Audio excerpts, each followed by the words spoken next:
मैं अगर कोई भी वर्ड बोलूँ तो ऑब्वियसली वो पारस की ड्यू रिस्पेक्ट के लिए छोटा ही होगा, बिकॉज पारस ने एक बहुत बड़ा चेंज किया है मेरे अंदर। मतलब अगर मैं अपने आप को सोचूं कि मैं 12th में कैसा था, तो पारस ने बहुत चेंज किया है। मेरा कॉन्फिडेंस, मेरी पर्सनालिटी, मेरा स्टडी पैटर्न, वो सब एक मतलब वो मेरे को लगता है कि लाइफ टाइम मेरे साथ रहेगा। हेलो शंकर, कैसे हैं आप? I am fine Vishal, what about you? I am good. So CA finals में हैं आप, या कैसा चल रहा है? It's amazing. ग्रेट। तो सबसे पहले पूछना चाहूँगा शंकर कि 10th प्लस 2 आपकी कहाँ से रही है? मैंने अपना 10th और अपना +2 दोनों ऑक्सफोर्ड पब्लिक स्कूल से किया है, in Uklana. Great great great. So commerce का डिसीजन कब लिया? कॉमर्स का decision it was from 8th class. Okay. Actually the situation was my elder sister was pursuing CA, and at that time it was our like emotional dream that we all siblings have to be a chartered, okay. right? So there is some emotional कितने brother attachment. Sisters हैं? कितने We siblings? are 3 siblings. तो सभी CA कर रहे हैं? Yeah. तुम family trust है आपका कि सीए ही बनना है सभी को? इट्स जस्ट लाइक एक मन में ये होता है ना कि बेंचमार्क सेट हो जाता है अपने गोल के लिए, तो वो शुरू से ही ये है कि हाँ सीए ही बनना है। Great great. तो मतलब आप बहुत छोटी उम्र से आपका फाइनल था कि that I want to go for this, and वो आपके लिए इजी रहा इस पूरे प्रोसेस? बिल्कुल। ओके। सीए जो है बड़ा टफ कोर्स माना जाता है, इसको लेकर के बहुत ज़्यादा डर है लोगों के दिमाग में। सो आपकी फैमिली में आपने जैसे बताया कि आपके दोनों सिस्टर्स ने सीए किया है पहले, तो आपके लिए इजी रहा या फिर कैसे आपने अपने आप को मैनेज करा? See it was, I would not say कि it was easy. Obviously CA tough है, तभी many of the peoples go for it. और एक लेवल तो है, देखो फैमिली मुझे मोटिवेट कर सकती है, फैमिली मुझे मॉरल सपोर्ट कर सकती है, but they can't study right. तो मुझे पढ़ना तो खुद ही होगा। तो मैंने मतलब ये अपना सिस्टम, अपना रूटीन ये प्रॉपर रखा, राइट। लाइक ऑलवेज मतलब मेरी यही थ्योरी रही है कि if we do a thing in a systematic way तो we can achieve anything, there is no. Shankar, CA एक टफ कोर्स है, तो क्या रीज़न है इतना टफ होने का? क्या उसके लिए कुछ मैनेजमेंट की कमी है, इंस्टीट्यूट्स नहीं है, या क्या प्रॉब्लम्स आती हैं? सीए टफ कोर्स है, we should not deny the fact, CA tough है।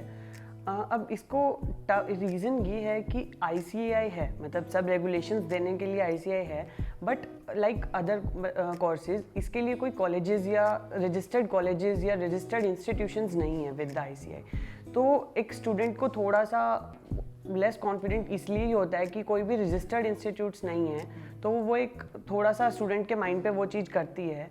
अब इंस्टीट्यूट्स बहुत हैं, बट वही बात है कि उनके ऊपर कॉन्फिडेंस बनना, वो सब थोड़ा सा स्टूडेंट इस चीज़ में वो रह जाता है और वो अपनी स्टडी पे फोकस नहीं कर पाता, और रिजल्ट भी इस वजह से थोड़ा कम भी आता है। बट मेरा मानना ये है कि अगर हम कंसिस्टेंसी अपनी रूटीन में अपनी कंसिस्टेंसी रखेंगे, मोटिवेटेड रहेंगे और एक प्रॉपर रूटीन को फॉलो करेंगे, तो we can tackle it easily. Okay okay okay, great. So +2 का जो बच्चा होता है ना, वो इतना मैच्योर नहीं होता मतलब चीज़ों को डील करने के लिए, क्योंकि प्रेशर भी होता है। पहले तो 10th का प्रेशर, फिर +2 का, और हम ये सुनते आए हैं बचपन से कि बस 10th में पढ़ लो, आगे नहीं पढ़ना पड़ेगा, फिर +2 में पढ़ लो, आगे नहीं पढ़ना पड़ेगा, and then CA. That was a scam.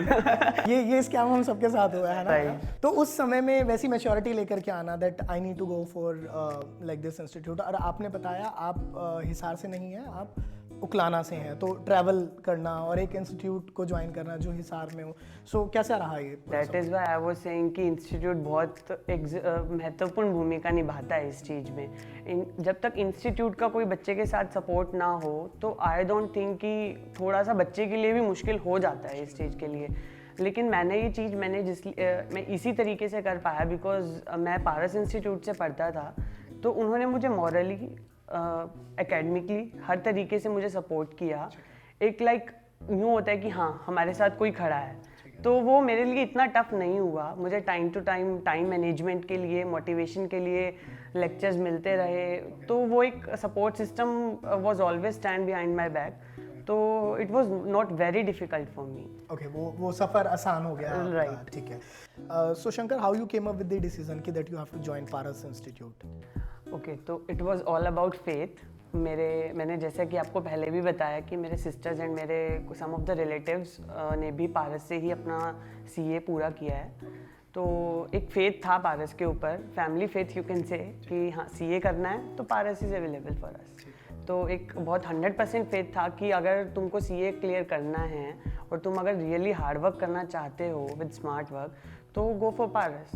Okay, तो आपकी सिस्टर्स ने यहीं पारस पारस से कौन सी ईयर में वो pass out? She was pass out in 2015। 2015 में। तो अब वो प्लेस्ड हैं कहीं? या she was placed in Gurgaon. Okay, great. Shankar, Paras के सिस्टम के बारे में बताएं, कैसे क्या कार्यशैली रहती है पारस की?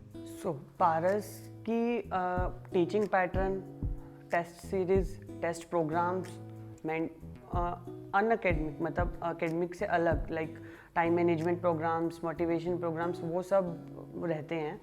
तो एक कंप्लीट पैकेज है यहाँ पे। लाइक ऐसा नहीं है कि मुझे 2 सब्जेक्ट्स के लिए कोचिंग यहाँ लेनी पड़ेगी, 2 सब्जेक्ट्स के लिए मुझे दूसरे इंस्टीट्यूट में जाना पड़ेगा। कंप्लीट पैकेज होता है यहाँ पे सभी सब्जेक्ट्स का। तो इससे मतलब स्टूडेंट को भी बहुत आसानी हो जाती है। ठीक है। ओके, सो +2 के बाद कॉलेज नहीं जाना हुआ? ऐसा कोई मलाल? नहीं, अब नहीं है, +2 के बाद था। ठीक है, +2 के बाद एक बार लग रहा था कि कॉलेज जाते तो हम लोग। जैसे जैसे पारस में टाइम जाता गया वो फील नहीं हुआ, बिल्कुल भी नहीं हुआ। ठीक है, ठीक है। स्टडी पैटर्न के बारे में थोड़ा सा और बताएं। तो पारस का स्टडी पैटर्न कुछ ऐसा है, लाइक मैं तो कॉमर्स बैकग्राउंड से ही हूँ, तो मैंने 11th-12th में अपने सब्जेक्ट्स पढ़े हैं, लेकिन पारस पे आने के बाद भी मुझे 11th-12th के basics, right from the basics, मुझे अच्छे से ही वापस पूरे कराए गए। और इवन मैं तो कॉमर्स से था, even though student who are from science और नॉन कॉमर्स फैकल्टी, उनके लिए भी ये मुश्किल नहीं हुआ, बिकॉज पारस पे 11th से ही बेसिक आपको इतने बेस लेवल से कराए जाते हैं कि स्टूडेंट को दिक्कत नहीं आती। तो स्टडी पैटर्न मैं मतलब यही कहूँगा कि बिल्कुल स्टूडेंट को बिल्कुल 0 समझ के पढ़ाया जाता है, बिल्कुल 0 to 100। तो बहुत अमेजिंग है, मतलब मेरे को बहुत अच्छा लगा। ओके, टीचिंग मेथड के बारे में कुछ और विस्तार से बताएं। सर टीचिंग मेथड यहाँ का ऐसे रहता है कि बाकी इंस्टीट्यूट्स में जितना मैंने सुना है कि उनको कंसेप्ट्स क्लास में करा दिए जाते हैं, क्लास में ही क्वेश्चन सॉल्व करा दिए जाते हैं, दैट्स ऑल। बट पारस में क्या होता है सर, कंसेप्ट्स आपको समझा दिए, 2 क्वेश्चन आपको क्लास में करा दिए, उस कंसेप्ट से रिलेटेड 4 क्वेश्चन आपको घर के लिए दिए, जिसमें से सर 1-2 क्वेश्चन ऐसे होते थे कि दिमाग घुमाने वाले। मेरे को टेंशन भी होती थी उस टाइम पे कि यार कहीं मैं मतलब डल तो नहीं जा रहा, बिकॉज क्वेश्चन सॉल्व नहीं हो रहे मुझसे। और लेकिन फिर क्लास के अंदर आके नेक्स्ट डे अगर हम सर उनका सॉल्यूशंस कराते हैं, पहले क्वेश्चन अपनी बुक में अनसॉल्व्ड ही होंगे, मतलब उनका सॉल्यूशंस हमें प्रोवाइडेड नहीं होते। अनसॉल्व्ड क्वेश्चंस के सॉल्यूशंस नहीं होंगे, राइट। हिंट भी नहीं होगा? नहीं सर, बिल्कुल भी हिंट नहीं होगा, सिर्फ क्वेश्चंस होंगे। ये कुछ डिफरेंट पैटर्न है, क्योंकि हमें बचपन से आदत है ना कि हम 10th में भी पढ़ते थे तो मैथ की बुक के पीछे जो आंसर्स दिए होते थे, ए का ही आंसर है, बी का कॉपी कर लेते थे। तो ये यहाँ किस तरीके से काम करता है? 12th के बाद मैंने जब ये मतलब पैटर्न सुना कि यार मुझे सॉल्यूशंस प्रोवाइड नहीं होंगे, बिकॉज 12th तक तो ये रहता था कि बैलेंस शीट का टोटल बता दें, आंसर मैं अपने आप निकाल दूँ। तो सर लेकिन फाउंडेशन में मैं यहाँ आया तो एक बार थोड़ा सा डर लगा कि सॉल्यूशंस नहीं है तो थोड़ी सी दिक्कत होगी, बिकॉज सर क्या होता है कि क्लास में आप ना हर चीज़, एक मेंटालिटी होती है कि क्लास में आप हर छोटी से छोटी चीज़ नहीं पूछ पाओगे, मतलब ये मुझे भी था पारस पे आने से पहले, बट फाउंडेशन में आने के बाद ना वो सब मतलब सब ऑफ हो गया, बिकॉज इतना ज़्यादा पर्सनल इंटरेक्ट मतलब मैंने सोचा नहीं था, बहुत अच्छे से हुआ। मेरी छोटी से छोटी प्रॉब्लम को टीचर सॉल्व करते थे, तो वो फील ही नहीं हुआ कि अनसोल्ड है तो यार दिक्कत होगी। किसी भी टाइम आप घर पे क्वेश्चन सॉल्व कर रहे हो, आप कभी भी टीचर से पूछ सकते हो, तो वो बिग डील नहीं रही थी। और अनसोल्ड का सर मुझे पैटर्न शुरू में मैंने जैसे बताया मुझे थोड़ा डर लगा, बट धीरे धीरे वो समझ में आने लगा कि कहीं ना कहीं अगर मेरे पास सॉल्यूशन होता तो मैं वो क्वेश्चन पे दिमाग नहीं लगाता, मैं पहले ही ऑफ ट्रैक चल जाता कि आंसर है तो उसके ही फेवरिज्म में मुझे जाना है। लेकिन अब मेरे पास आंसर नहीं है तो मैं सर सही पहलू भी और उसका गलत पहलू दोनों समझ पाऊंगा उसका। और टेस्ट सीरीज़ के बारे में मैंने सुना है कि कुछ बुकलेट्स भी डिज़ाइन की गई हैं, कुछ नोट्स भी हैं, तो ये कैसे है? मतलब कोई जनरलाइज बुक पढ़ाई जाती है या अपना स्पेशलाइज कुछ किस तरीके से क्रिएट करते हैं लोग? सबसे पहले हमें हैंडी रिटन्स नोट्स प्रोवाइड किए जाते हैं। पारस की खुद की बुक्स होती हैं जिसमें A to Z पूरा कंटेंट कवर होता है, क्वेश्चंस कवर होते हैं, पास्ट ईयर के क्वेश्चंस कवर होते हैं। अपार्ट फ्रॉम दिस हमें टाइम टू टाइम बुकलेट्स मिलती हैं कि अभी नया क्या चेंज आया है, स्कैनर्स मिलते हैं। तो इट वाज मतलब आप पेपर देने जाते हो ना तो यूँ आपको फील होता ही नहीं है कि भी कुछ रह भी गया होगा। तो टेस्ट पैटर्न सर कुछ ऐसा होता है कि सबसे पहले चैप्टर वाइज टेस्ट होते हैं। एक चैप्टर कवर हुआ देन इट्स टेस्ट। हमें प्रॉपर टाइम 5 डेज़ का गैप दिया जाता है टेस्ट के लिए। तो ये बहुत मतलब प्रॉपर सिस्टम होता है। चैप्टर वाइज टेस्ट होने के बाद हमारे यूनिट टेस्ट होते हैं। पूरा सिलेबस ख़त्म होने के बाद हमारे 3 यूनिट टेस्ट होते हैं पर सब्जेक्ट और 2 फाइनल टेस्ट होते हैं पर सब्जेक्ट। तो इस तरीके से मतलब पूरे साल में 100 या 200 टेस्ट देने के बाद यूँ लगता ही नहीं कि फाइनल एग्ज़ाम एक पहाड़ है हमारे लिए। तो प्रिपरेशंस बहुत पहले ही हो जाती हैं आप लोगों की? प्रिपरेशंस उसी लेवल की, उससे बहुत अच्छी प्रिपरेशंस कराई जाती हैं तभी सर वही है कि जैसे प्रिपरेशंस का कुछ वैसे ऐसे रहता है कि आज मेरा मान लो एक चैप्टर कंप्लीट हो गया है तो मुझे आज मेरा टेस्ट अनाउंस हो जाएगा उसका, तो मुझे प्रॉपर 5 डेज़ गैप दिया जाएगा उस चैप्टर को प्रिपेयर करने के लिए फॉर द टेस्ट। तो क्लास टेस्ट में ऐसा रहता है। और यूनिट टेस्ट में सर क्या होता है कि सिलेबस 3 पार्ट्स में डिवाइड कर दिया जाता है। Whole syllabus like there are 9 chapters, तो वो 3-3 चैप्टर्स में डिवाइड कर देंगे और तीनों यूनिट टेस्ट में 3-3 चैप्टर्स आएंगे। और फाइनल टेस्ट में मेरा 100% सिलेबस आता है। या सो एक तरीके के एग्जाम से पहले एग्जाम्स हो जाते हैं? हाँ बिल्कुल सर। मतलब हमें एग्ज़ाम में बैठ के even if I share my foundation experience, foundation exam room में बैठ के मुझे लग ही नहीं रहा था कि कुछ एक मतलब बच्चे इतना नर्वस थे दूसरे इंस्टीट्यूट्स के, तो कुछ ऐसा लग ही नहीं रहा था कि कुछ टेस्ट मुश्किल आया है या फिर एक नर्वसनेस होती है देखो एग्ज़ाम के लिए हर किसी को होती है। 12th तक भी होती थी मुझे, लेकिन CA जैसे कोर्स में मुझे नहीं हुई। शंकर, हम में ना जनरली आदत होती है कि हम लोग ना अपने इंस्टीट्यूट को दूसरे इंस्टीट्यूट के साथ कंपेयर करते हैं, ठीक है? तो दोस्त भी होते हैं हमारे जो दूसरे इंस्टीट्यूट पे, हम उनसे पूछते हैं अरे यार तुम्हारा कितना हो रहा है सिलेबस, है ना? फिर आप अपने आप को जज करते हो कि यार हमारे वाले में तो ऐसे चल रहा है। तो ये बातें होती होंगी आप लोगों के? बिल्कुल होती थी। तो कितना कॉन्फिडेंस ऊपर नीचे हुआ है? उस टाइम पे एक वही बात है ना कि फेथ होना ज़रूरी है। हम अगर कुछ भी चूज़ कर रहे हैं, हमने अगर इस पारस को चूज़ किया है तो हमारा पारस पे फेथ होना बहुत ज़रूरी है, ठीक है? तो हम फेथ के बिना कुछ नहीं कर सकते। तो देयर वाज कंप्लीट फेथ। और टीचर्स भी हमें यही कहते थे कि बाहर के स्टूडेंट्स के साथ बहुत ज़्यादा मतलब बातचीत मत करना, बिकॉज कहीं ना कहीं डीमोटिवेट होते हैं। अपने इंस्टीट्यूट पे, अपने आप पे, अपने मटेरियल पे फेथ रखो तो कोई दिक्कत नहीं है। लेकिन सर फिर भी ह्यूमन माइंड है तो सब कंपैरिजन भी होता था। तो कंपैरिजन में ये चीज़ें निकल के आती थी कि हमारे फ्रेंड्स का तो हमसे 4-4 महीने पहले सिलेबस पूरा हो चुका है। हाँ जी बिल्कुल। और हमारा सिलेबस अभी 70% ही हुआ है, हमारा सिलेबस 60% ही हुआ है। तो ये होता था कि एग्ज़ाम पास आ रहे हैं, सिलेबस नहीं हुआ है। लेकिन सर मतलब इंस्टीट्यूट 25 साल से CA की कोचिंग दे रहा है, ठीक है? तो कहीं ना कहीं उनको बहुत एक्सपीरियंस है इस चीज़ का। तो उस टाइम पे हमने पारस पे फेथ किया कि नहीं, जो पारस वाले करा रहे हैं वो बेस्ट करा रहे हैं और बेस्ट तरीके से करा रहे हैं। तो सर फिर भी माइंड में ये था कि हमारे फ्रेंड्स मतलब 4 महीने पहले सिलेबस पूरा करके बैठ गए हैं, 5 महीने पहले बैठ गए हैं, तो कहीं ना कहीं मतलब हम कुछ गलती तो नहीं कर रहे हैं। तो सर मैं अगर आज देखूं तो मेरे वही फ्रेंड्स अभी भी 2-2, 3-3 अटेम्प्ट्स के बाद भी अपना वो क्लियर नहीं कर पाए। तो बिकॉज सर ये होता है कि 4 महीने पहले अगर आपको फ्री कर दिया है और उन 4 महीने के बीच आप ना टीचर से डाउट ले सकते हो, मतलब एक वही बात है ना कि हम 12th करके आते हैं और इतना फ्री हो जाते हैं कि कोई बाउंडेशन के बिना हम नहीं पढ़ सकते। तो पारस में ये चीज़ थी सर, हमारा टाइम से मतलब 1.5-2 महीने पहले सिलेबस पूरा होता था, unit test and final test शुरू होते थे, तो वो एक प्रॉपर एग्ज़ाम तक हमारा प्रॉपर शेड्यूल डिसाइड होता था। सो टेस्ट सीरीज़ कितनी टफ रही हैं? जनरली क्या होता है कि इंस्टीट्यूट्स का कई बार पैटर्न होता है, तो हम लोग देखते हैं कि कई लोग तो बहुत ज़्यादा टफ क्वेश्चनेयर्स बनाते हैं, कई लोग बहुत इजी बना देते हैं। हर किसी का एक तरीका होता है कि बच्चों में क्या पता कॉन्फिडेंस आ जाए। कई लोग ये सोचते हैं कि कॉन्फिडेंस लूज ना हो as compare to other institute भी। और आपका अपना कैसा रहा टेस्ट पैटर्न को लेकर के? टेस्ट पैटर्न सर ऐसे रहता था कि यूनिट टेस्ट जो होते थे वो हमारे सिलेबस से ही आते थे। नॉट एट ऑल ईजी कुछ भी नहीं होता था, बिकॉज अगर आप नहीं पढ़ते हो तो चाहे कितना भी ईजी हो वो भी आपको टफ ही लगेगा, ठीक है? तो यूनिट टेस्ट होते थे जो हमारे वो सिलेबस से आते थे, और final test was completely out of syllabus. Right, वो out of syllabus in the sense वो ICAI के past year RTPs, past year MTPs, current attempt के RTPs, MTPs मतलब जो बहुत हाईलाइटेड क्वेश्चंस होते थे ना वो उनमें से आता था।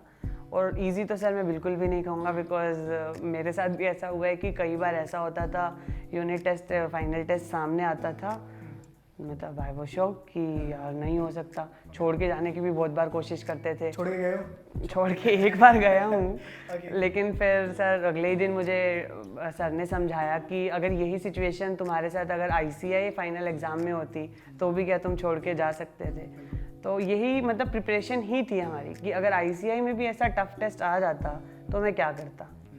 तो वो सब चीज़ों के लिए प्रिपेयर किया जाता था सर हमें, मेंटली इमोशनली बिल्डअप दिया। राइट। शंकर, तुम स्टूडेंट कैसे रहे हो?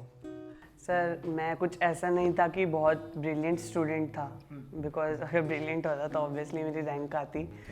तो आई वाज लाइक कि हाँ ठीक, मतलब पास में हो जाऊंगा, मतलब ये होता था कि हाँ ठीक है, बस अपना सेटिस्फेक्शन मुझे चाहिए, उसके बाद कोई वो नहीं कि हाँ भाई मुझे टॉप में रहना है या ऐसा कुछ। तो स्टूडेंट में सही रहा था सर, मतलब पढ़ने में और सब मेरा थ्योरी थोड़ा सा स्ट्रॉन्ग था, but there was some situation में थ्योरीज पेपर्स में कुछ अच्छे से नहीं कर पाया था, मतलब पढ़ नहीं पाया था कोई रीज़न से।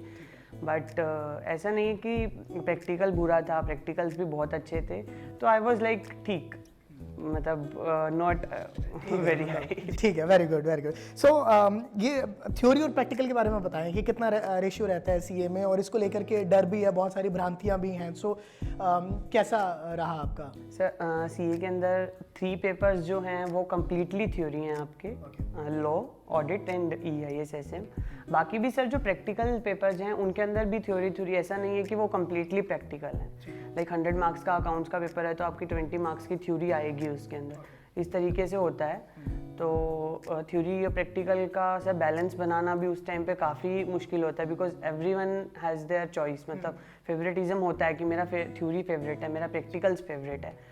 तो ये भी थोड़ा सा इशू रहता है सर कि बिकॉज प्रैक्टिकल करने में सबको मज़ा ज़्यादा आता है हाँ, तो फिर ये थोड़ा सा मैनेज करना मुश्किल हो जाता है। But sir again I want to say कि पारस ने भी इस चीज़ में भी बहुत हेल्प की, बिकॉज सुरेंद्र सर के सब्जेक्ट्स में, मतलब मैंने आपको पहले भी बताया कि right from the basic to the top most level, तो मतलब वो कोई बर्डन होता ही नहीं था, तो वो मैनेज हो जाता था अच्छे से। मैंने विजिट किया आपकी क्लास में, तो क्लास बहुत बड़ी है क्योंकि स्ट्रेंथ बहुत है पारस इंस्टीट्यूट की, क्योंकि ट्रस्ट है 25-26 सालों का, है ना। सो ऐसे में बच्चे को हिचक होती है, और वो भी फिर जब आपको आंसर ना दिए हो तो आपको डर लगता है कि क्लास में खिंचाई होगी, में भी हमारे साथ वाले दोस्त हम पे हंसेंगे कि ये तो बिल्कुल ही ऑफ बीट चला गया आंसर। तो ऐसे में कनेक्टिविटी और इस डर को कितना ख़त्म किया? कनेक्टिविटी 100% रहती है sir, instead of big class, big number of students. ये शुरू में थोड़ा सा होता था कि सर यार इतने बच्चों में हम क्वेश्चन पूछेंगे, कभी मेरा क्वेश्चन मतलब लेवल का नहीं है, वो एक थोड़ा सा मॉरल डर होता है कि हाँ कि मेरी बेइज्जती हो जाएगी अगर मैंने ये क्वेश्चन पूछा।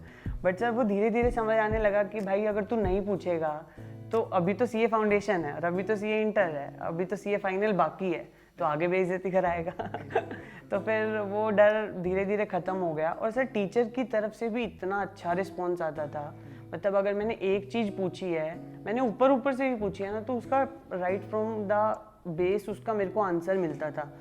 तो फिर वो धीरे धीरे चीज़ ख़त्म होती गई सर, मतलब टीचर के साथ बहुत अच्छा इंटरेक्शन बनने लगा, और तो इस चीज़ की दिक्कत नहीं आई सर। और वैसे भी सर ये तो बात सुरेंद्र सर हमें बोलते हैं कि आपका एग्ज़ाम अगर 2 बजे शुरू होता है तो पारस टीम आपके साथ उस दिन 1:59 तक भी आपके साथ है, आप कभी भी कुछ भी रात को, मतलब आप कभी भी पूछ सकते हो।